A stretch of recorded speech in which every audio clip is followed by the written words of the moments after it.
All right, everybody. I believe we are live. No intro today. We are just going to have a short show. I didn't really have too much planned, so we'll see where this goes. It is Velvet Bite, and we haven't been on for a little bit. I have been kind of designing a whole bunch of stuff. I'm getting a little distracted. Normally, my husband's not here, but he came home a little early, and so I can hear things out there. So if I feel a little distracted, that's why. I'm a little off kilter, and my brightness is really bright. Seems like things are freezing up, so I'm just playing with the settings here. Wait for a few of you guys to stream in. So amazing. Maybe I should put some background music on. We're just gonna wing this one wherever it goes.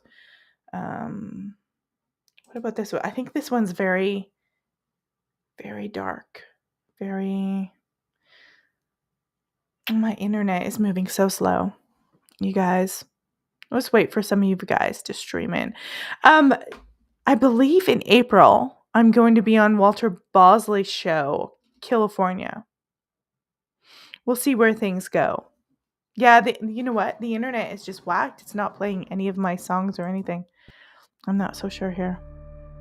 There we go. We'll play some spooky music in the background, but we're really combining everything on this stream.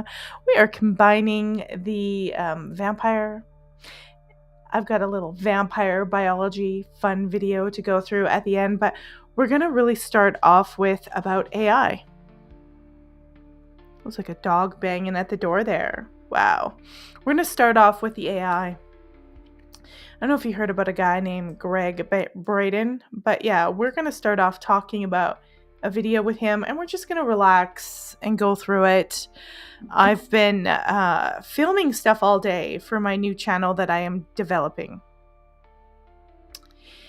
And I did about 5 video series that I filmed all day long, worked my little heart out on, and then they have to be edited and uploaded. And one of the things I'm actually learning about when it comes to YouTube is how, pardon my French, but how fucked up this channel is and why it's not placing.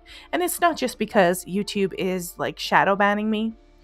It's because this channel has like a bipolar crazy identity. It doesn't really know what it is. It doesn't communicate and probably never has communicated very well to the algorithm. So my other channel that I have made and am developing is totally off kilter. It's off on a total avenue. So I do understand if nobody wants to go over there and subscribe. I will keep trying to at least do Sunday streams on this channel because I like this spiritual element, but check it out. It is called Breaking Ground at 50, Midlife, Messy, and Moving Forward. And there will probably be some ghost stories or something over there. It is in the description of the show, in the notes here on YouTube. But it is at Breaking Ground 50. And it's, we'll see where this one goes. But it's going to be, I've got a lot of shorts that I had put up a long time ago there. And then I have an intro video. There's not very many subscribers. I'm just getting up. There's about 19 subscribers over there. So feel free to go and support it. It may not be the topic that you want. I am engineering a very different audience over there. So this channel, we have like 3,700, almost 3,700 subscribers. And the view for how much I have here is atrocious. And it's like I said, it's because this channel here is kind of mucked. And it's because I had no intention for the whole thing. When I started this years ago, when I first did Drawing Out the Spirits podcast, and I've had so many renditions that I think the algorithm is like, who the fuck are you? Like, what are you even doing? And I think that's what's going on. And so I've been doing so much research over the past year about YouTube and how it works that I thought, oh my goodness. All right, you can't just random it. You can't be rando around here. And so what's going to happen over at that new channel is I'm going to be having very candid videos uploaded. They're more of a scripted. but they're still authentic. It's me. It's a different vein. And so it'll be like anywhere from 5 to 20 some minute videos. Some of them won't be edited. They'll just be ad-libbed. Some of them will be edited, but they're a very specific audience. So you can go over there at Breaking Ground 50. I need to get it right. My brain has so much in it. It's at Breaking Ground 50 over in YouTube. Go into the description here, right on the show. You'll see it. The link is there. You can subscribe. If you don't want to hear me be brutal and honest, it might not be for you. But I am 49 this year. Mike just turned 59. So this channel will be for about people breaking all sorts of different ages. I talk about how I moved from Canada to United States and transitionary, and maybe even talk about homesteading. I know a lot of people here might be into that kind of thing. We'll talk about homesteading, switching over. One day we may be moving, leaving Utah. I don't know when that's going to happen, but it's a very different concept. It's probably more tailored towards the female persuasion, but there's a lot of people who are not female who might, I don't know, maybe you guys have the same experiences as you age. There is a big thing on YouTube with I've watched a lot of women talking about their issues and their problems, being alienated from their family, or what are we doing with AI? Like, that's a big topic for a lot of people getting older. What the fuck is AI doing? What is AI? And we're going to be talking about that in a few seconds. I'm going to put on a video that is called AI Isn't the Threat, This Is. And we're going to go through this whole concept of AI. And it's like anything, it's not the technology that's the problem. It's the people running it. It's the people in power. And since we all kind of feel like we're in this crazy matrix fucked up world, we might as well go over that. And of course, don't forget to thumbs up this video before we go there. Subscribe to this crazy fucked up channel that has no identity. My problem is I will say I couldn't stick to a topic. Vampires? Oh, this week I might like them. Next week I might like spirituality. The week after that, maybe I want a conspiracy theory. And I had to really formulate something that sticks to an identity. And I'm telling you, I've had to really push myself and discipline myself and educate myself on YouTube. And it's been tough admitting that it's not always YouTube's fault. Sometimes it's my fault. I am responsible for things. So that's where we lie right now. So what we're going to do, I'm going to tone down this music. How long have we been running here for? Before I get in, this is the all over the place episode. I was just listening to Candace Owens, and she had this Egyptian Muslim comedian on. Great show. Check it out. Really funny stuff. They talk about a lot of things, and apparently he's pretty popular here in the States, but they talk about a lot of real shit going on. I'll just explain that to you. I think I missed the last few minutes of it because I had to stream here, and that's what I was doing. I'm just checking out to see who's here. We got 7 of you. We got Kick in the house, Order of Velvet Bite on Twitch and YouTube. I'm supposed to be, I'm streaming to the Substack. I'm probably going to shut off the Substack for now for being paid and subscribed, but I'm going to leave it up there. And I may turn everything to free for everybody to access because I don't know how often I'll be able to update it. But the new channel with the short videos will also have a free Substack, free for everyone. And then what I will do is the short audios that go on there will also be popped up into an audio podcast form just to expand the audience kind of thing. So there'll be shorts. The goal of the other channel will be eventually to do these shorts, get them up there several times a week in little series. And then when it monetizes and we have a membership, that I do a live stream exclusively for members. I like that idea of once a week or once every 2 weeks, giving the members exclusive stuff so we can talk about different topics. And the idea really is for people who are aging, Gen Xers, boomers, to have a community where we can talk about our problems, come up with solutions, whether it's life insurance, health insurance, homesteading, whatever it is, AI, how do you deal with what's going on?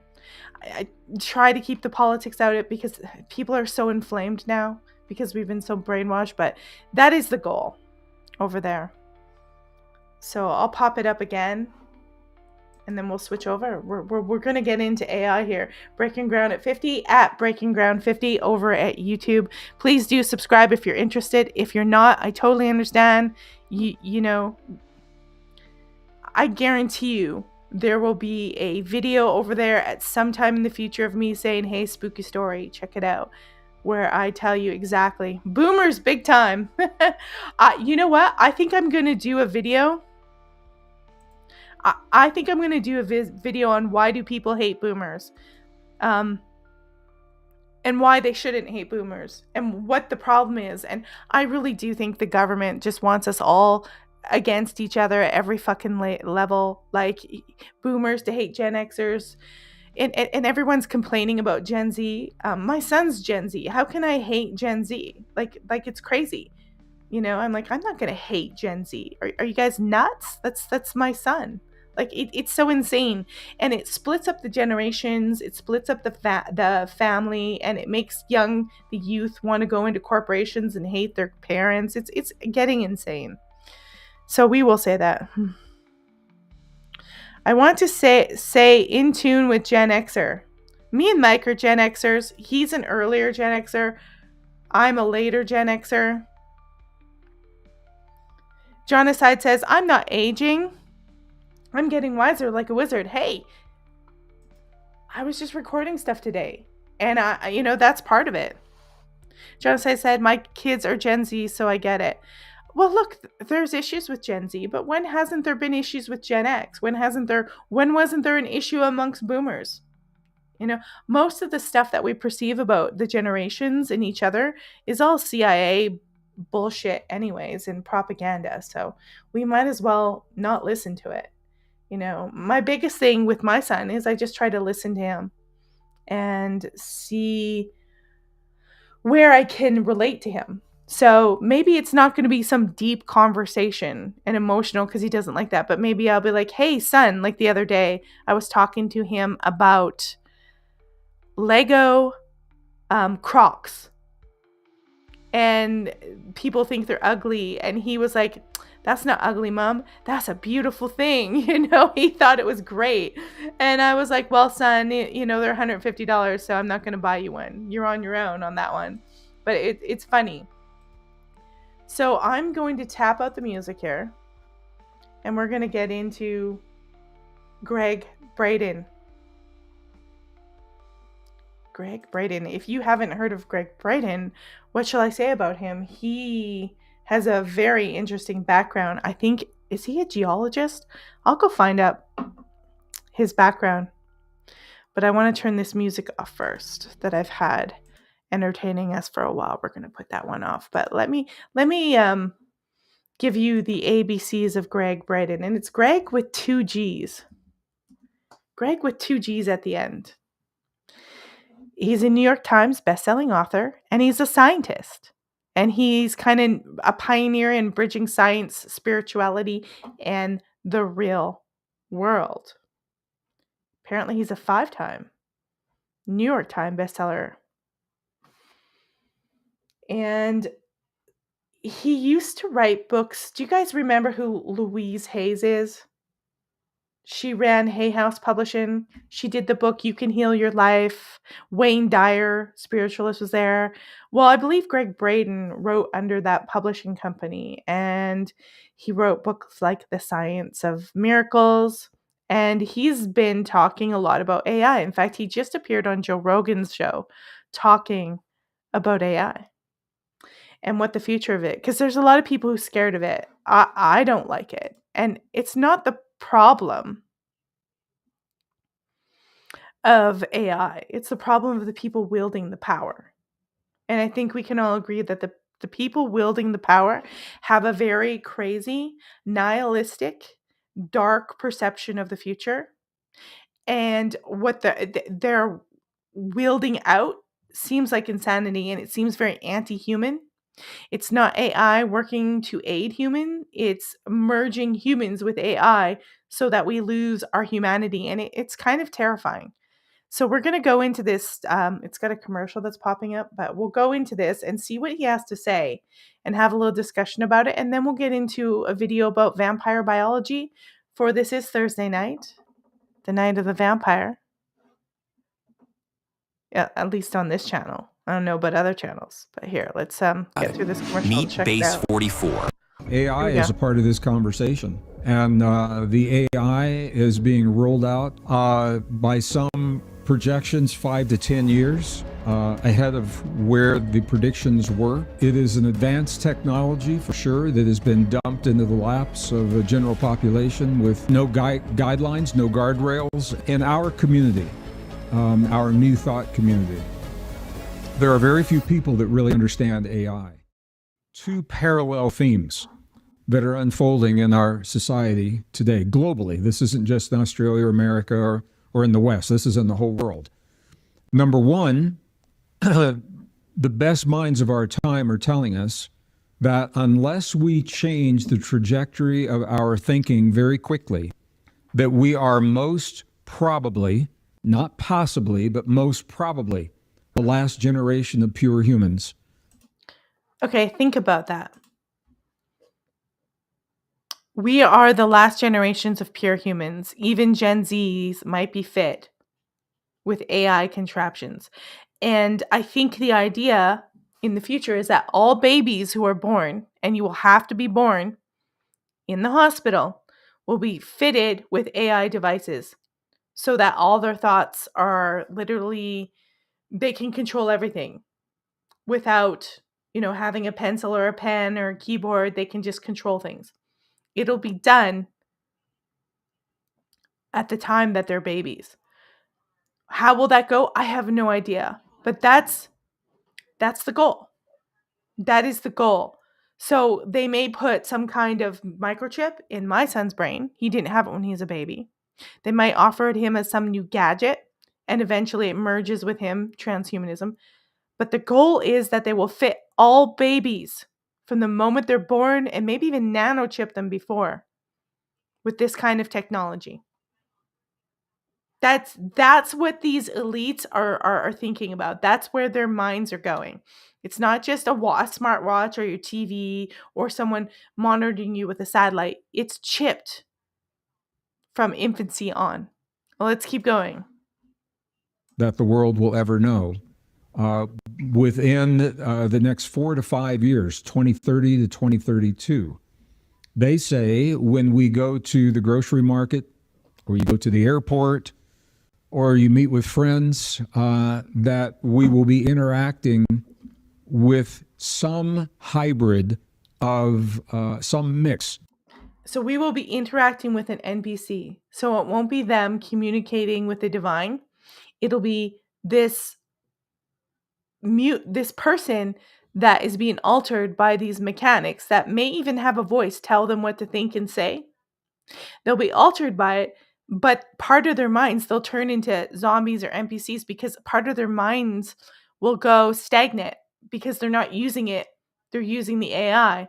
They're not using their own brain to be creative anymore. So they will stagnate. They will, what's the word for it? Atrophy. I think he uses the very word. Their whole mind and body will start to atrophy because the AI will be encrypted into them and take over at every single point of human biology and embedded technology into the humans. Excuse me. And that is one theme. Very rapidly, we're losing our humanness and the virtues that we cherish in our humanness. So that's one of the parallel themes. The second theme is the best science of the modern world is now telling us that we're not what we've been told. We're so much more than we've been led to believe. And they have begun looking at the human body from an IT perspective, information technology. In other words, they're looking at the cells and the DNA and the neurons and the cell membranes from a technological perspective. And what they found is that our biology is the equivalent of the transistors and the resistors and the capacitors and the photon generators and the photon emitters of our technology that we build in the world around us. And here's where it gets really interesting. Once we begin to understand that, in many cases, our own natural biology not only meets, but it exceeds the capacity of the very technology that we're being asked to replace ourselves with. What he's saying, essentially, is that they are using this technology that is not even superior to our own minds. Our own minds are more efficient and superior. And the reason that they feel like they're less superior and less efficient as we go on is because more and more our minds have relied on technology. And so they become atrophied over time, and we haven't even had devices inserted into us. They become less efficient, and they just, if you don't use it, you lose it, right? So he's saying that our minds actually are more efficient and are better than these devices that they want to insert us with. And we haven't even explored all the potentials and the powers of our mind because science is so limited. And, there's people who won't let you do experiments on on the mind, on parts of the brain. And we haven't even developed and known the possibility of our minds, and we're already trying to chip them with this stuff and insert stuff into transhumanism to a system that is synthetic, that is not superior to our brains. And we're made to think we're like these piles of crap that aren't efficient and that we're lowly. But it's not true. It's all lies. It's lies and it's propaganda against the human mind. In other words, that technology mimics what we already do in our bodies, except we do it better. So those are the two parallel themes of the book, to bring people's attention to the fact that these things are happening. This isn't science fiction, 10 years down the road. This is happening right now in our lives. And there are people in the year since you and I have spoken, I've been at a number of conferences and certainly had interactions with other scientists that say to me, well, Greg, isn't this the next step in our evolution? Isn't it natural for us to merge our bodies with the machines, to merge our bodies? Does putting a machine in your body, answer me this question, everybody in the audience, does putting a machine in your body feel natural? No, it does not feel natural to me. It does not. I just had to pause that because they're like, hey, isn't this the next step? No, there's nothing natural about it at all. There's nothing natural about having Elon Musk, creepy fucker, rule the world. It's not natural. Let's keep going. With the technology, and I don't even have to think about that to answer it. The answer is no. It is not a form of natural evolution. And as a matter of fact, what the science is showing is that when we replace our natural biology with synthetics, computer chips in the brain, artificial intelligence, chemicals in the blood, RFID chips under the skin, nano sensors, nanobots running through our bloodstream, that our natural abilities actually begin to atrophy. We lose parts of ourselves by trading our biology for technology. We are on the precipice of giving away our humanness to technology before we fully understand what it means to be human. There are individuals that have a propensity for greed and power and control, so they easily become pawns in this process that's unfolding because of their weakness. Their propensity for greed, we could say, is a weakness. That's one layer. There are other layers that go much deeper. I mean, you can go all the way down to the fundamental battle between good and evil. And the goal of evil is to deny our humanness. That is that's the stated goal of evil in our most ancient and... He's very right. It's also to mock humans and make them be disgusted by themselves. Go look at the movie The Exorcist. There's a scene where the priest, the younger priest is saying to the old priest, like, why? Why does it do this? And it's to make you despair and hate the human condition. It's make you to be disgusted by humans. That's why they do all this horrible stuff. What does evil get out of it? I'm not sure. Does it grow? I'm not sure what evil gets out of being evil and making people despair and be disgusted by the human nature and deny their humanness. But all of Christianity is supposed to be about being human and accepting that and repenting. I don't know. It's very strange, but it's a good point that he brings up. Cherished indigenous and spiritual traditions. The goal of evil is to deny us our human potential. Back in the 1950s, 1960s, early 1970s, we were taught that we're born into this world with a fixed number of brain cells, and we've all heard that. And that through choices in lifestyle, you lose those brain cells. If you drink too many beers in college, you do too many drugs at the concerts, you're going to lose the brain cells. Well, we now know that's not true. That's not an excuse to drink and do the drugs. But we now know that there's a part of our brain that is producing new brain cells, Guy, up until the last breath that we take.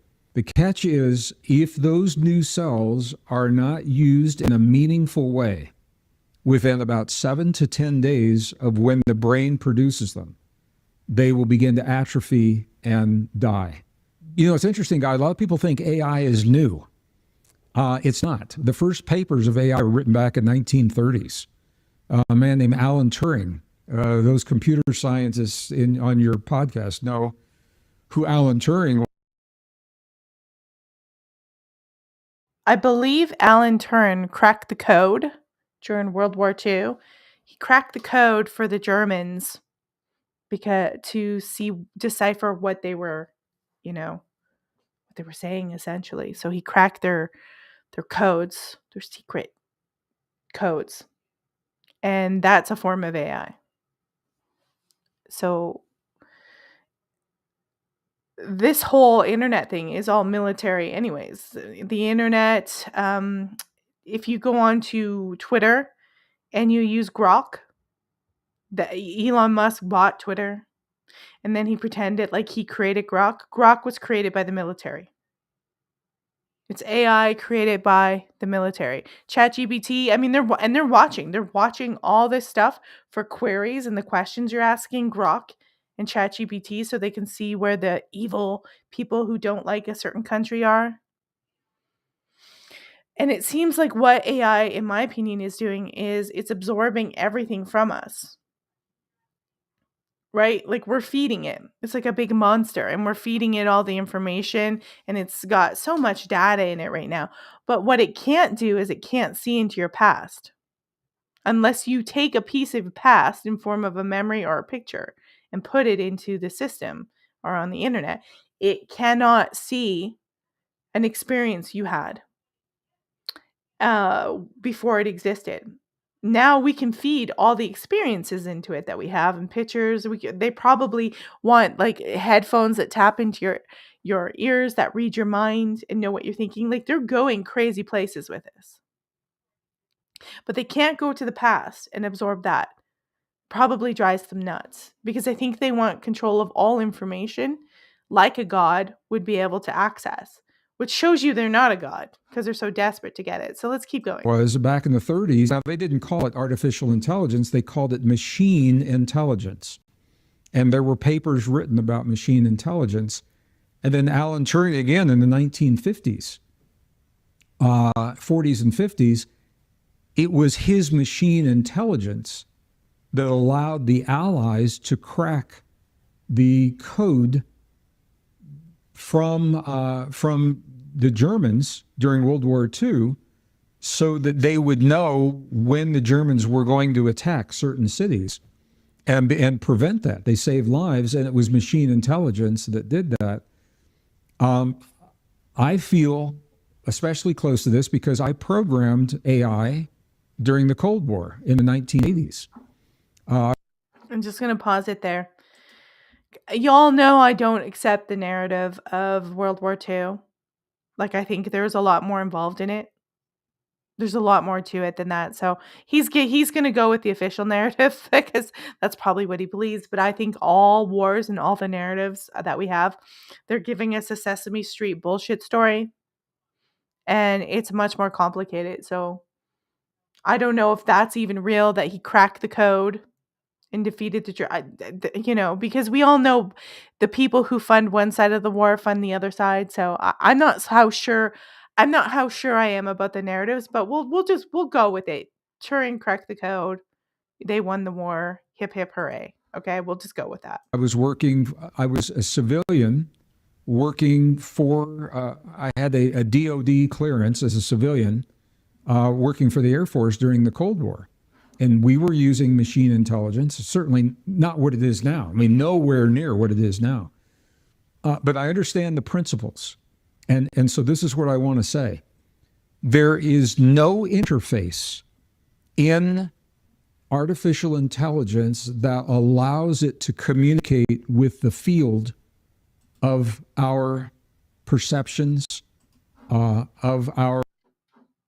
So what he's saying is AI cannot communicate with our perceptions or minds, like I was just telling you.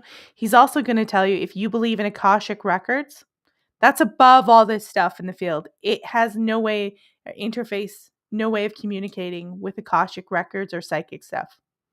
It probably wants to, but we should be using our minds to talk to the Akashic records or the higher God above all this shit to tell them, hey, this is a virus. There's something wrong here. If this is a demon, this is some kind of weird stuff. I don't even know what it is, but it's devious and it's trying to crack right into your the ether, whatever you want to call it. Let's keep going. If you want to call them Akashic records, if you want to call it the field, whatever you want to call that, there is no interface that allows for that, at least right now, that allows for that communication. I think people that are open to the information that's out there can know it. They can become aware of it because it's not a secret. It's not hidden. It's a very different way of looking at the body. You know, we're conditioned to look at the body as soft, sticky, wet, gooey, stuff inside the cells. Thinking of the body from an IT, information technology perspective, that's a way different way of thinking. And I'm acknowledging that. It's different for me. The first time I was working in the industry during the Cold War years, I was a senior computer systems designer in the U.S. During the Cold War years, not by choice. I had applied to the company that had the technology to send space probes to Mars as a geologist. My first degree is in geology. And I said, man, I want to explore the cosmos. This was back in the 70s and 80s. And that seemed like the best way to do it. I was a geologist, but I had a really unique background, and that I had also taught myself computer programming, which was not common in the 1970s. It was kind of a new. Any of our viewers who are old enough to remember, your computer code was written on cards.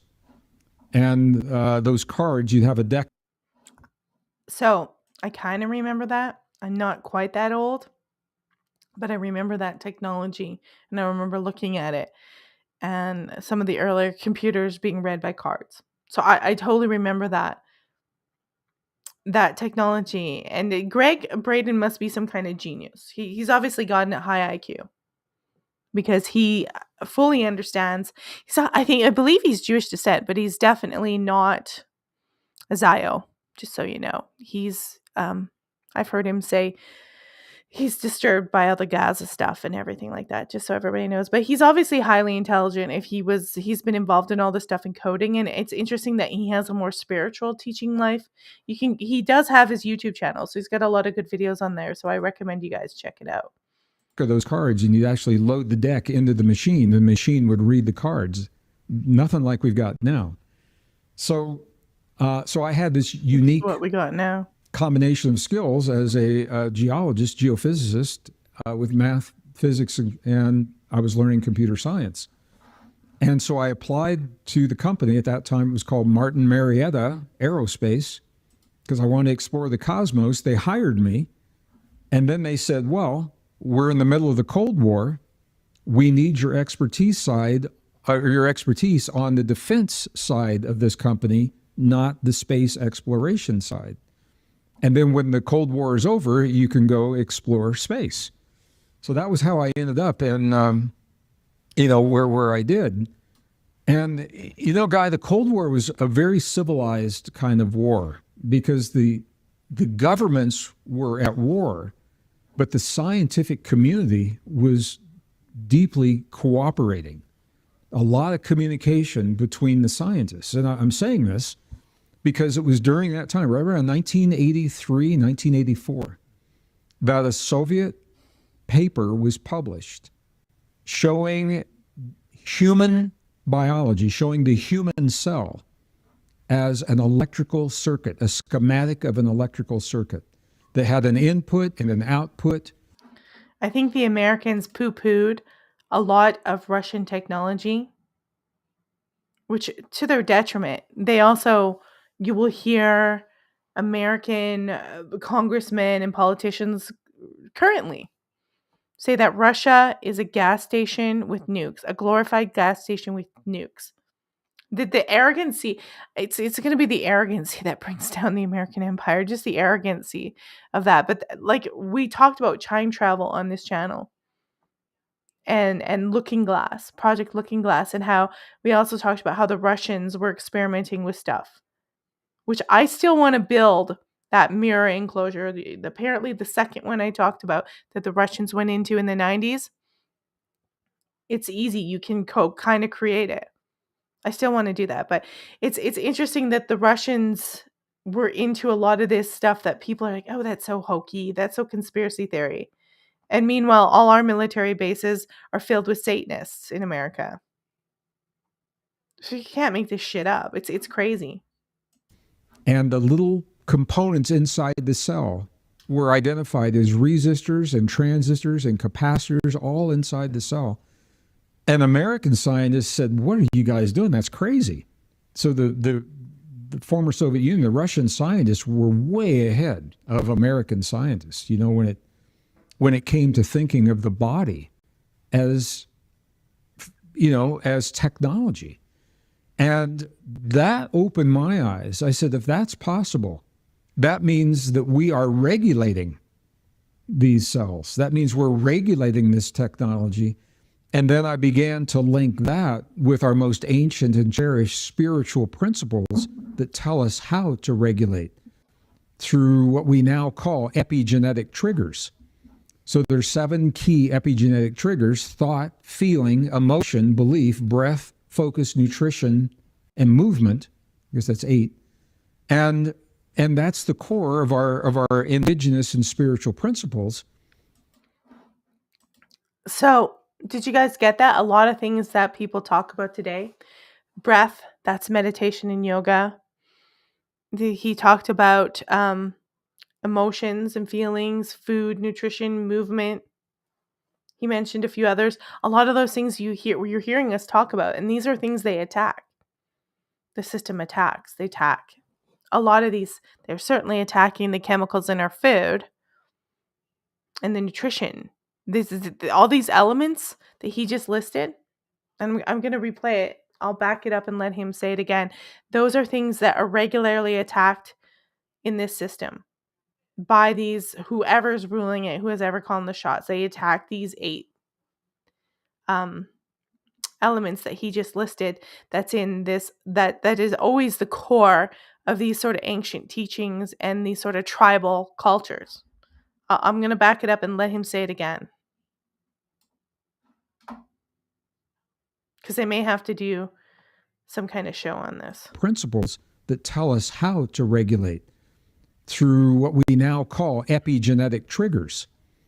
So they're epigenetic triggers. So if they're bad, they can trigger disease. If you've got them good and balanced, you can avoid some diseases that are in your family. That's epigenetics. Like if one of your relatives was in a nuclear area where nuclear stuff, it might not affect them. It might affect you. through epigenetics. Here we go. He's going to list the 8 and listen to it again. So there's 7 key epigenetic triggers: thought, feeling, emotion, belief, breath, focus, nutrition, and movement. I guess that's 8. And so, like I said, they focus on thought, mind, feelings, emotion. All propaganda controls that. Like I said, everything he just listed there, that's what the system tries to mess up for us and control and destroy. So fascinating. And that's the core of our indigenous and spiritual principles. Those epigenetic triggers are what regulates the technology inside of our bodies. And for me, it was the Russian papers that really helped me to seeing a human cell as an electrical circuit. And now we know every human cell generates 0.07 volts of electric. I don't think they disregarded that. I think they know. And they've built the circuits to resemble, and they're copying the organic. Because remember, evil can't create its own system. It has to copy. So it's copying organic systems and then try to infiltrate them. That's what they're doing with technology. Yikes. Potential. So that's not much. But you multiply that times 50 trillion cells, and you're talking about 3.5 trillion volts of electrical potential in the human body. Potential. So what would it mean if we could harness that and apply it to our immune system or to our intuition? And that's what we stand to lose if we give our bodies away to the technology. Because then once you are dependent on a technology, you can be forced to comply with policies in order to have access to what you've become dependent upon. In other words, if you... He's going to say his version. So in other words, instead of, doing those things, your thought and your breath and your emotions and your food, you're looking at your environment and exercise, you'll be tapped into a system that will tell you exactly what you're going to need, and you won't be able to choose. You won't be able to think independently. You'll be tapped into a system that will look at your disease and base it off the information that they already have. And we know most of their information about health is incorrect anyway, so it'll just diagnose you to death, essentially. I just have a really bad feeling about where this is going, because they seldom have the answers. So you won't be able to make your own decisions. The system will make the decision for you. And you won't be able to get out of it, because just like Neo in the Matrix, when they open him up out of that pod, he's totally useless and defenseless. He's all reliant in that pod and hooked up to that system. That's an elaborate metaphor, but he can't function. He's never breathed on his own, nothing. And therefore, he's unable to be fully human. And so that's the problem with where they're pushing AI, is your whole system, the spiritual system, the system of your ancestors, will be obsolete. The organic system will be obsolete because you will be relying on this chip in your brain. Now, if they have a chip or brain, whatever Elon's calling it, Neuralink, and they're using it for people who are crippled or have a serious illness that they can't be cured, that's totally different than where they actually really want to go. They'll present it as that, like the cure, this. Where they really want to go is every human is linked up to it and cannot escape, and then become weak little batteries for the system. It's so matrixy. It's just ridiculous. It's ridiculous. You don't do these things, you're not going to have access to this tech. And now that's all you know. It's kind of like in the 70s, all of a sudden, this little company called Texas Instruments. Well, and we're kind of there right now, where so many people rely on the food system, and they're trying to get us into this digital currency. So if we have the wrong think, they can say, well, we're just going to close your bank down. We'll kick you out of this. We'll kick you out of that. And you're basically a ghost in the system. And now you don't know how to farm. You don't have access to cattle. You don't know how to garden. You're in the middle of a city, and you're pretty much a homeless person that would have to beg. But no one can give you cash or anything, because maybe they'll arrest them. They can't give you stuff because it's all digital currency. It's like a hellscape. So we're already partially there. came out with this gadget called a calculator, little handheld calculator. And we'd never seen one before. And all of a sudden, everybody became very dependent on those. And now you ask somebody, to do the math without a calculator, find the square root of, square root of 10. And unless you've got a calculator, how do you do that? So we become dependent upon that technology. So if someone came along and said, okay, now the only way that you can have access to that handheld calculator is if you do blah, blah, blah. And that's where the compliance comes in. This is exactly what's happening with the AI right now. Work in one form or another. Elon Musk is not your friend. Now you have to go learn long division all over again. you have to go learn cosine, tangent, sine. you have to go learn problem solving and doing it by hand, pencil and paper. Yeah, that's what you have to do. You would have to go back to the basics of the basics. And I don't know, maybe that's where everything ends after they blow everybody up. And I don't say the same thing every year because it gets old. I move on because we've already covered those things. And that body of work is out there.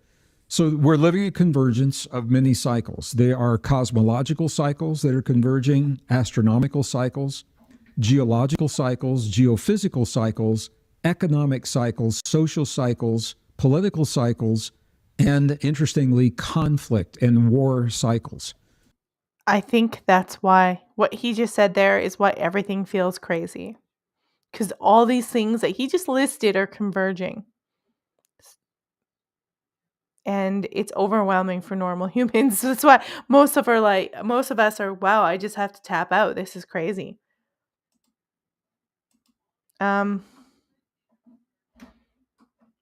Some dude from Twitch is sending me crazy stuff. Just gotta block him from the chat. Let's continue. When I spoke at the UN, they said, what do you mean war cycles? Don't wars just happen? And the answer is they can, but there are 17.7 year cycles for war. There are 56-year cycles of war. And you can plot them like clockwork, on a chart going back hundreds and hundreds of years. And the point is that we're living a convergence. The only time I've ever seen this happen, I'm in my 70s now, so it's the only time I've seen it in my lifetime, of course.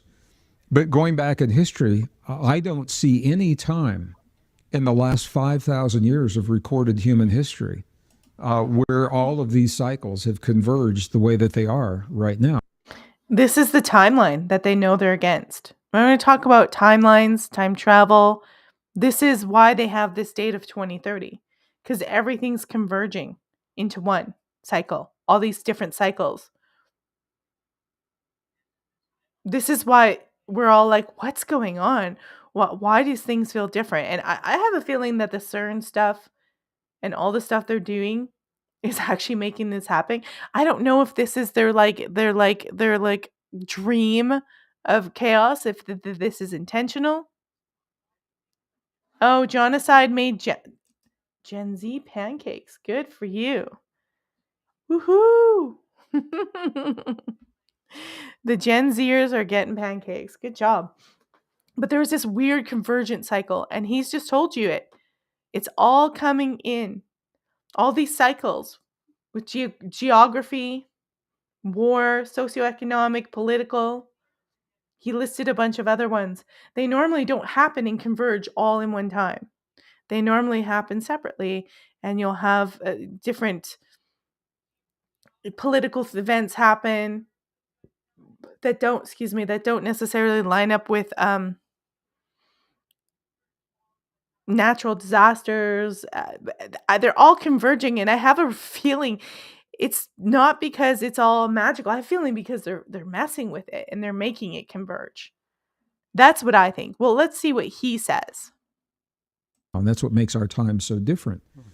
So they're converging, and Guy, when those cycles converge, they change the world. We're conditioned to cling to things that we have known and become accustomed to in the past.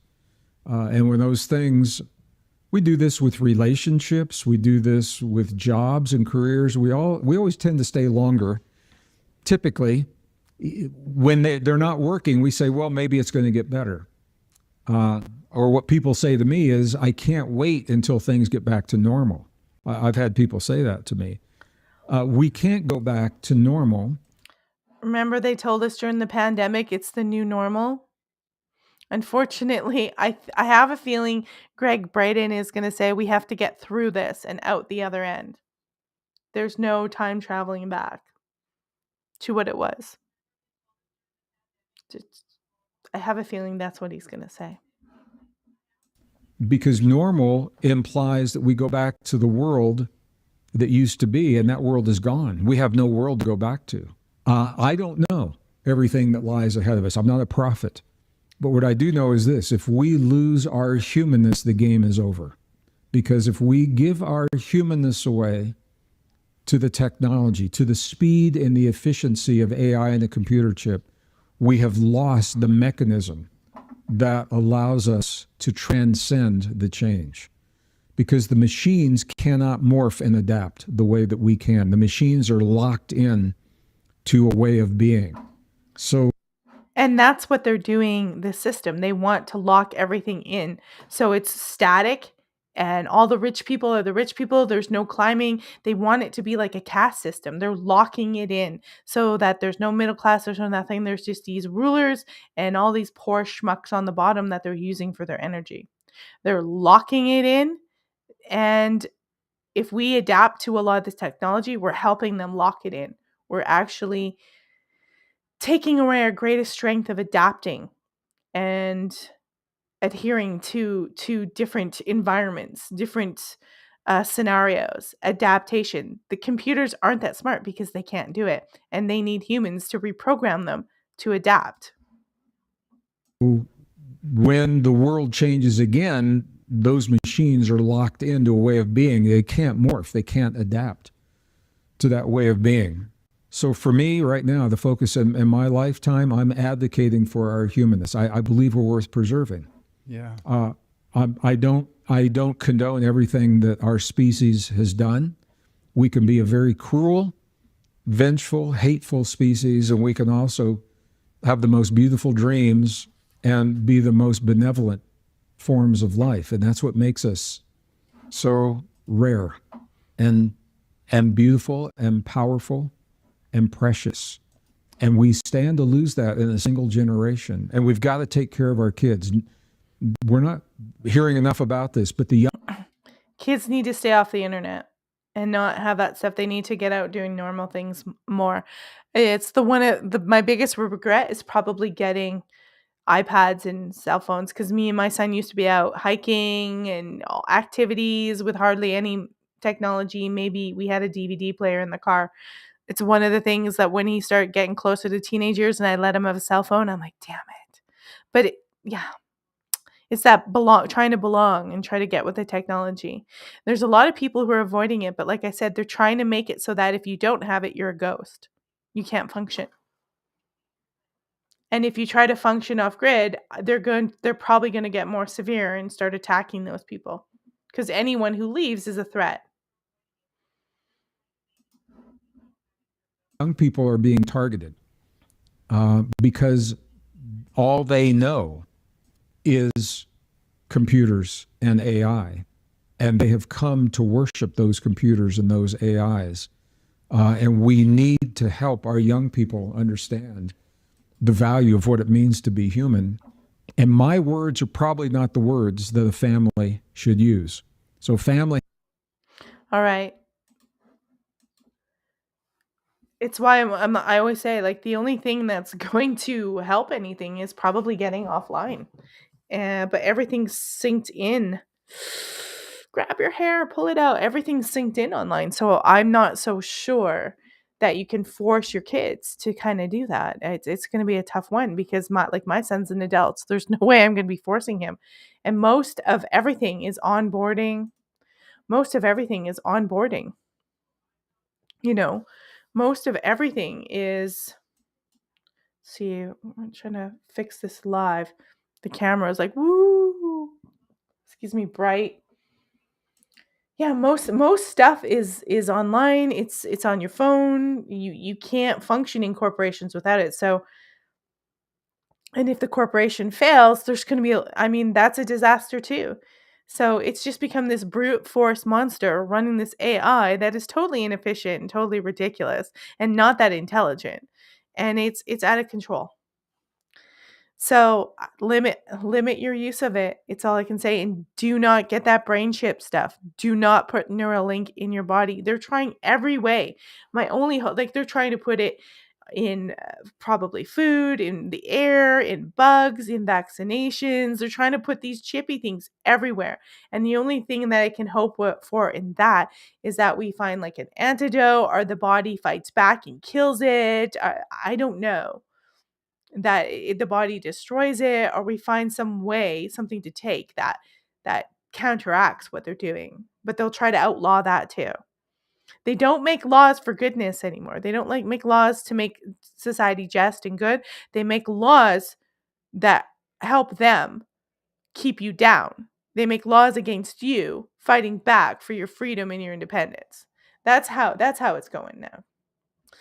So that was the video by Greg Brighting on the AI and the hope that humans don't get locked up in this because it's very anti-human.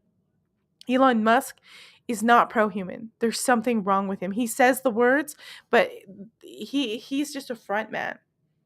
He's just a front man for these future goals, which do not include you being a free individual human. It includes things monitoring your minds. Once you have that chip in your brain, they eventually are going to be able to read everything you're thinking. And I don't know, maybe the hope is that they'll be able to infiltrate the divine. It sounds crazy, but maybe that's the hope. Maybe they want to get beyond it, get into the Akashic records. Maybe that's their goal. It's possible, but I am definitely not getting a brain chip. Just like I'm sure there's generations before me who wouldn't use a bank card or, or something like that. But remember, long, long time ago, when electricity was first being installed, there were suspicions of that. Now we think that's crazy. Electricity is great. But what the people kept saying about electricity, though it's offered as many things, like my room's lit up by electricity now, people would say when they were installing these lines that they couldn't hear the voice of God. They couldn't hear the voice of God. They couldn't pray and hear the voice of God. Yeah, and I mentioned this earlier when we first started the show. He said AI could do a lot of good, but not with the people behind it as of now. And I believe on one of his other show, Greg Brighton outlines that. Like the technology isn't the issue. It's the sick, devious people who meet in Davos and all that stuff. That their goal, this nihilistic, twisted, sick goal of controlling everything. It's not like, hey, we've got this free source of energy you guys can use to make really great things and be really inventive as a human. It's like, no, we actually would like this to control everything. We want you to eat bugs, we want you to live in little shacks, and we want to control your movement like your little bugs. We want to control everything you do, and if you have the wrong thought, we're going to hurt you. We're going to cut you out. We're going to treat you like something of disgust. And they look at us as weird, but I think they're the actual viruses. I think they're the actual twisted thinking. It's a very twisted thinking. And I think when you hear Trump was just at a WEF meeting, wasn't he? I'm not so sure what he said. I've been kind of ignoring him. I've been ignoring all of them lately. But I believe Klaus Schwab said some really strange things. And he's admitting that his goal is to basically infiltrate our biology and control our biology so they could almost shut us down with a switch. It's very disturbing. Yeah, well, all laws, here's the thing about laws, and you have to understand they can only make so many laws. People will only accept so much control. So unless they're docile and drugged up and ridiculous, they'll only accept so much. And I hope that's true, that they'll only accept so much and throw it out. It's why I want to talk about homesteading. And not let's be honest, not everybody's going to be able to do that in homestead. It's a lot of work, especially as you get older. It is a ton of work. This is why in the past people used to have 10, 12, 13 children because they had to till the land and run a farm.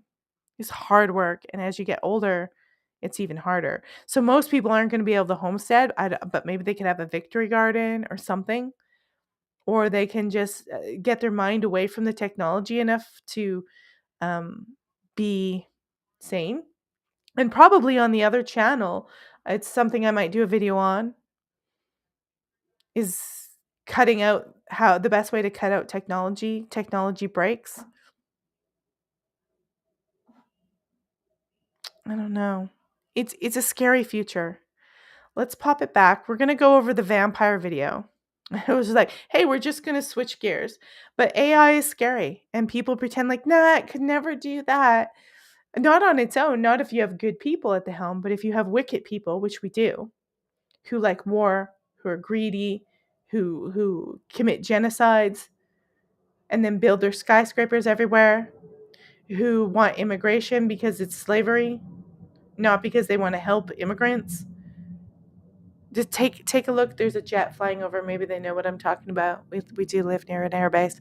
To take a look at Dubai. I think Trump wants places to be like Dubai and rebuild them. But Dubai was built rather quickly, but it was built on slaves. Tons of slave labor in Dubai. Tons of slave labor. The world. Can you guys hear that? It's so distracting. We're gonna move to the next video. I have no idea what this video is about. It's vampire biology explained. So we are going to get into the vampire because we didn't do a Sunday or a Wednesday show because I was busy reformulating stuff. But we are going to get into the vampire. The vampire biology explained. It is about 23 minutes long. I think we're going to skip past some stuff. But it's a documentary. I know you may fade out. We're probably going to get a copyright from this one. But what the hell? I'm just waiting for this plane to fly over. And they're doing a practice swoop. I got some more Charlie Kirks to get rid of. I don't know what's going on. Crazy world.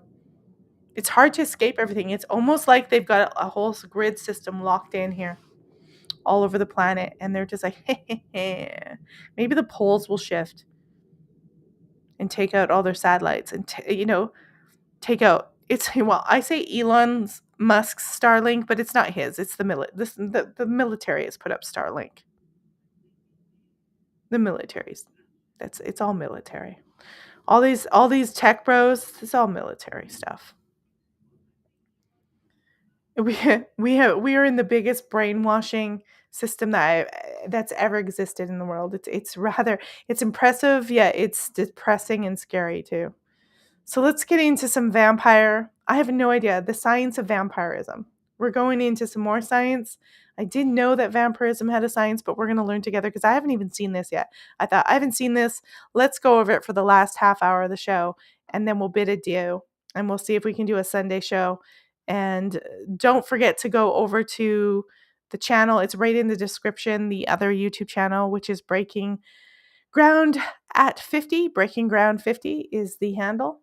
And let's get into some vampires and leave the world of AI behind. Maybe AI is a vampire.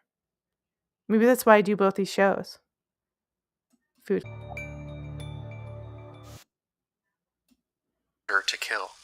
One such creature is said to stalk the night, seeking any unfortunate souls upon which to feed, each victim providing the creature's immortal body with a dark sacrifice of blood.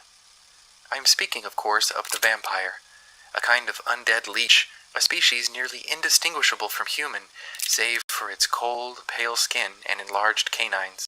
For hundreds of years, and perhaps even longer, people have lived in fear of these mythical shape-shifting monsters, or, alternatively, have been perversely fascinated by them. However incredible it may sound, I posit, dear listener, that vampires are not only based on truth, but walk among us even today. Indeed, they are real, and now I present the culmination of years of research into vampire lore, biology, anatomy, physiology, and behavior. For this brief time together, I ask you to lend me your ear as we dive deep into the disturbing biological reality of the vampire. Oh my goodness, the vampire. Genocide said, I thought the world was a vampire. I went and seen them in concert with that exact album. The world is a vampire. And they might very well be right. Most of the world is a vampire, my friends. So let's keep going. Vampire biology.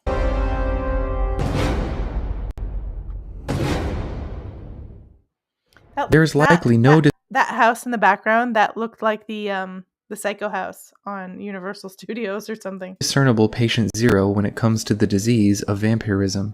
When asked, historians and theologians may point to Lilith or Lilitu, a figure in both Hebrew and Babylonian mythology. In both stories, nocturnal sanguivore or blood-eating is a common thread.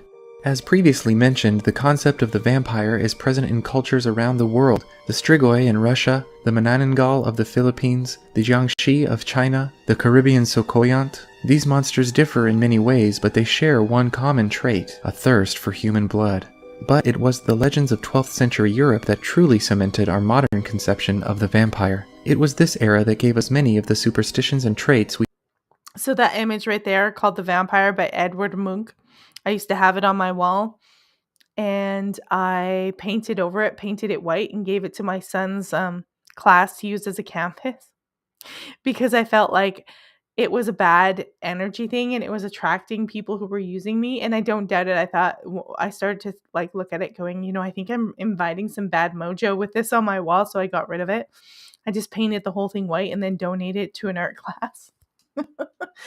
But that exact portrait, it's not law of attraction, guy. If you have things like this around on your wall, I swear to God, weird things start showing up in your life. I'll never have a vampire photo on my wall like this again. No. We associate with vampires even today.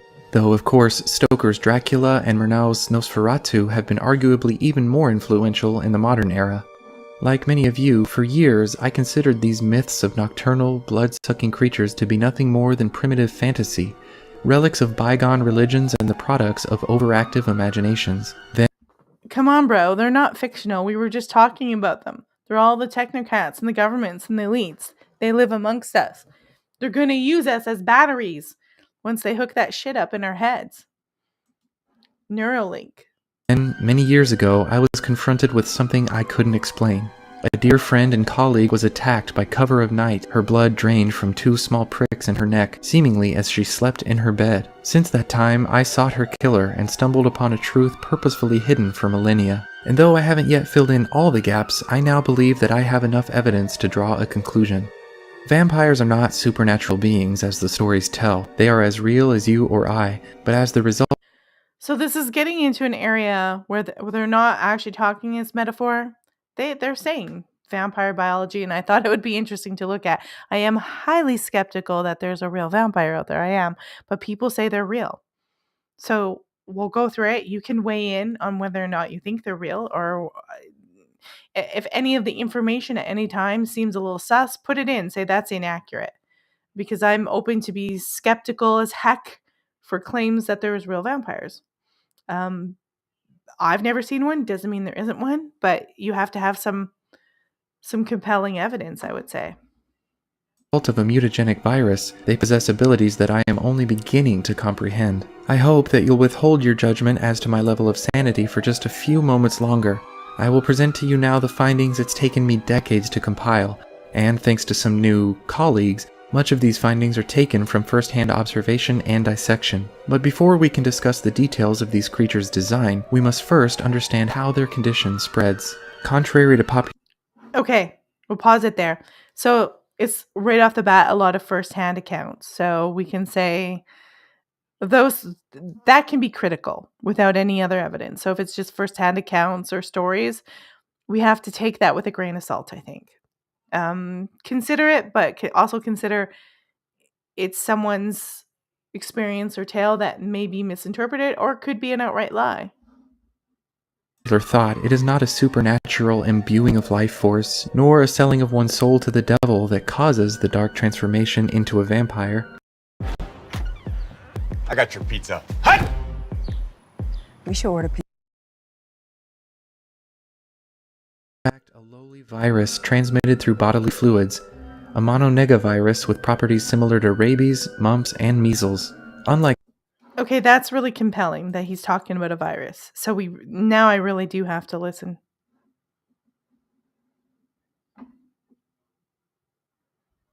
Yeah, now we really do have to, because a virus, that's compelling. That's very interesting. Let's keep going. most others, this insidious virus infects its host's cells via endocytosis, or full absorption, rather than a more aggressive injection into the cell, or outright cell destruction via lysis. Not content to target a single tissue type as other viruses do, the human vampiric virus, as I've come to call it, infects every living cell within the human body, with the exception of red blood cells. This alone is frightening, but it doesn't stop there.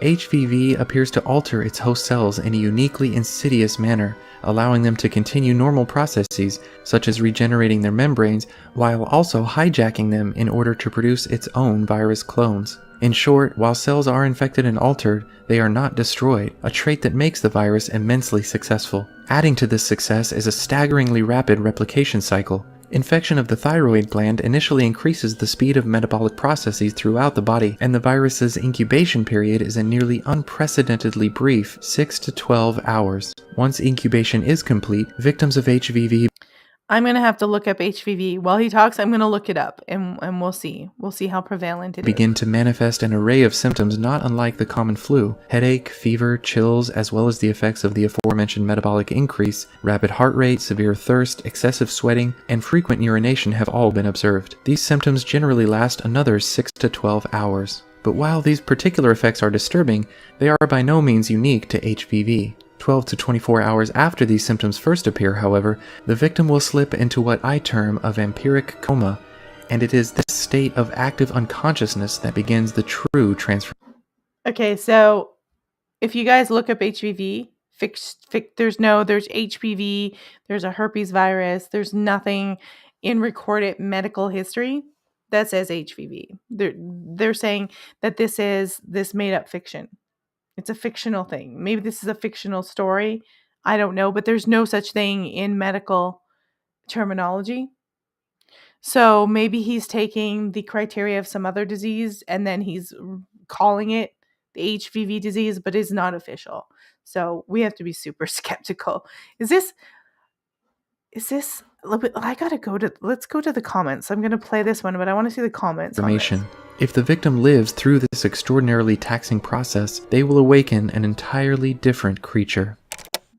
When Bram Stoker set out to write one of the most influential pieces of Gothic horror to date, he likely had little idea what an undertaking it would be. With an ensemble of fleshed-out characters and a world rich in history and lore, at times he likely felt as overwhelmed as many modern novelists, world builders, and even dungeon masters do. If only he had access to World Anvil. With World Anvil, even the most complex world building is a breeze. With its robust tools, you can write up detailed accounts for each of your species, characters, races, regions, locations, and you can use the built-in autolinker function to keep track of how they relate to or descend from one another. Or you can start by importing a detailed map and then link each of your species. Okay, we gotta go forward a bit. A day, and the victim almost universally awakens at night. The coma itself is certainly not a peaceful slumber. With the aforementioned symptoms, the victim appears to be in a kind of unconscious agony. It's little wonder why this is. The body under I gotta pause it because I really feel like he's just combining different diseases from history, grabbing from here, grabbing from like syphilis, grabbing from different things, and then combining it to be like, yeah, this existed and this is what people went through, but it's actually vampirism. I think this is like disease fan fiction crossover thing. I think that's what's going on. That's my take. undergoes numerous anatomical and physiological changes in a very short Let's go amount forward. of time. This is Based on long, and I don't want to sit here forever listening to it. I had no idea. He's basically describing vampirism. Let's keep going. What else is there? Because I'm starting to lose my interest. Okay, here we go. He's talking about, this is going to be interesting because he's going to talk about how that HVV, the fictional disease, is making a resurgence. So let's see what he says about modern times. making a resurgence. How is this possible, given the modern ubiquity of right angles? Again, I must reference my own testing. It appears that vampires have developed the ability to selectively focus, keeping certain elements in the background of their vision. In several individuals brought to me, right angles only presented a visual overload when it was thrust into their direct, forward field. It's weird. I don't know what his credentials. I don't know why people would be, brought to him or why he would have access to this. The cult of modern vampires. I'm not sure what's going on here. Thought potato. Okay, well, that describes it all. I'm not sure who's being bought to him. He's not showing any victims. He's not showing any pictures. He's not showing anything scientific. He's just given a lot of anecdotes. So skeptical right away. Of vision, and even then, only in well-lit conditions. In short, the so-called crucifix glitch is no myth. There are, however, many actual myths associated with vampires.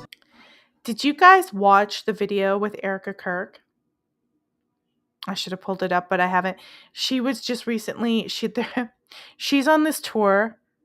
What the hell is it called? The Get Into Heaven. I'll tell you. I can't remember all the shit that's going on with her. There's just so much. Make Heaven Crowded tour. These people are creepy. And she's literally on the tour. And she's given a speech. And she goes in this one scene. And it looks like she's a demon. She's talking. And then she goes, you're blessed because you're covered in the blood of Jesus. And when she says Jesus, her eyes go and do this weird thing. It's like it's a code trigger phrase when they say Jesus, that their MK Ultra stuff makes some kind of weird demon come out. But she like make heaven full.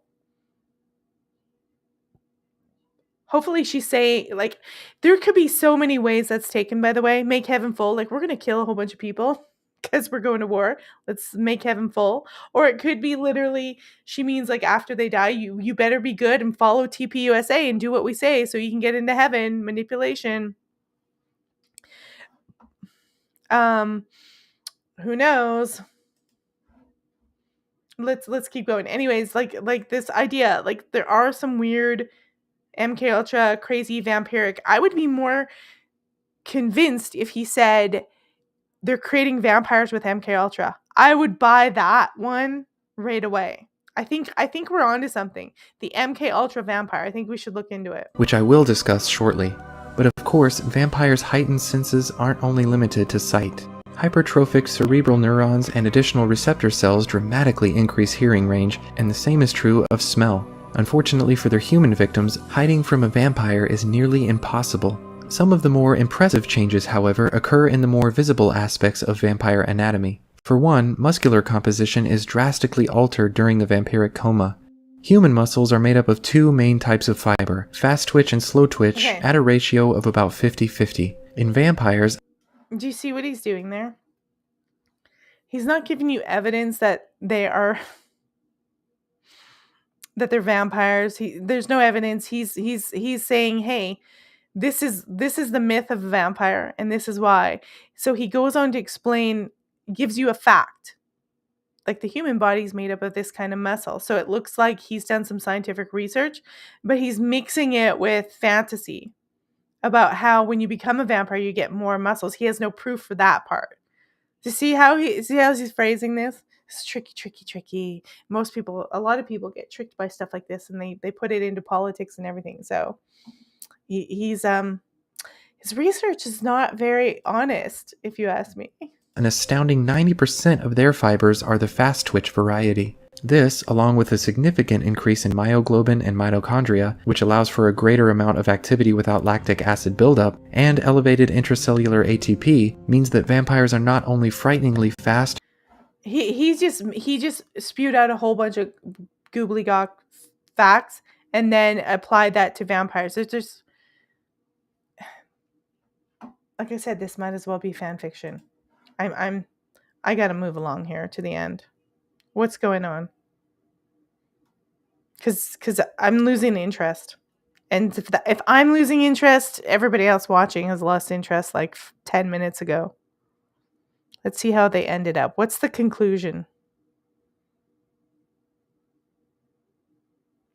Tests indicates that vampires have elevated levels of leuencephalin, a peptide partially responsible. The tests can't, because he doesn't have any tests. He hasn't showed us a test. He's not given us a link to a test. I can't do it. I can't do this thing anymore. I thought I'll be open-minded and listen to him, but I can't, because I can see how he's being dishonest and mixing real science with fake science. Here he comes. Here comes the Jew. Tests indicate that vampires have elevated. Did that commercial just say, "Here comes the Jew"? Or what did they say? The chew? The shoe? What did it say? Because it sounded, I wasn't so sure. That was not me. That was a commercial that showed up. Is not my commercial. Levels of leuencephalin, a peptide partially responsible for inducing We need a conclusion. We don't need more made up stuff. We need to get to the end. shift, do not reflect in mirrors, or cannot enter a house uninvited. In the interest of time, I will summarize briefly. None of these are true of vampires. They are likely derived from a grain of truth, but being passed down through the centuries, the reality has become distorted.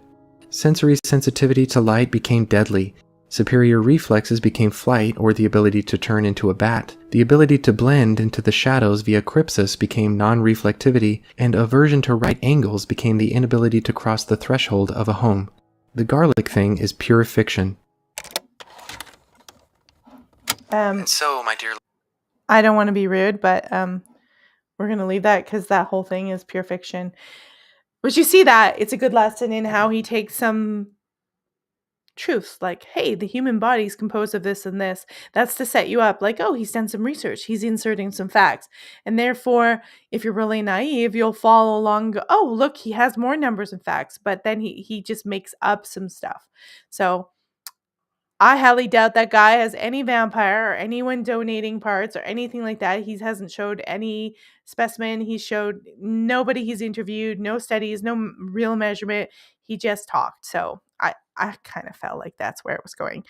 I actually thought he was going to talk more about folklore vampires and not make a reference that they were real. But, I don't know. I guess everybody has to have their fantasies. But not buying it. You want me to believe in a vampire, you're going to have to bring it up, and we're going to have to test it and show that it is really not a human. And I'm going to have to see it. With AI, with the world crazy and everything today, and all the crap that you see with UFOs, there's no way I could just believe anybody's anything about anything. Anything. No, I'm so skeptical now. I'm like this old, hardened, cranky cow, which is why you should follow my new YouTube channel. Because that's where I'm going to be. Breaking ground at 50. So, the one thing I'm going to tell you about this channel, I've done 5 episodes so far. I'll be editing them out. I'll start releasing them probably sometime next week. If you are starting a YouTube channel, one of the things you should know is you have to have an audience. You have to tailor it. Your videos have to be all the same and have a unifying theme. And one of the things, if you're going to do that, you should do is you should make 4 or 5 videos right away and then release them all like within a few days. It helps the algorithm on YouTube, I guess, figure out what your channel's about and start referencing and suggesting your videos to people. That's one of the things I found out when I was researching this. So you can feel free to subscribe here on Velvet Bite. But the Breaking Ground 50 YouTube is there. There's also a Substack, and of course there's a TikTok. I'm not going to go crazy over anything. I'm starting off simple, building it and starting a community, really talking about changes, community, the world, how to navigate different eras of your life, maybe even have people on financial advice, really simple stuff, how to navigate different things in AI, different solutions for health that is outside of the myriad of crap that they're going to feed you at your doctors. Of course, always remember, I will always have to tell you I'm not a professional and you have to go to your doctor, but I have to say that as a caveat. So Breaking Ground at 50 is over there. And I've been talking for a good hour and a half now. I can't believe it. I literally came to the show with nothing. I was like, what am I going to talk about? I said, I'm going to talk about AI and I'm going to talk about vampires. And there we are. And that was a very disappointing vampire video. If you guys want to go over it, you can. I'll put the link in the chat right now. But I know I'm an Aries and I can get frustrated and impatient, very simple, but that was beyond that. I don't think that was because I was an Aries. I think I was just noticing the BS. The BS detectors were squawking and I just couldn't tolerate it anymore. And I'm getting tired. It's 6:30. My husband's home today. I didn't think he was going to be around, but he's around, so I'm going to go out and have a chat with him and see what's going on and feed the doggos and let them out. And I'll probably be back on Sunday. I think we'll shoot for 2 p.m. My time, 4 p.m. Eastern, but I'll put it up there on the channel and you'll see it. And I'll be developing the other one. So I hope you guys have a great evening and you will see me soon and I will see you soon. Thanks for joining.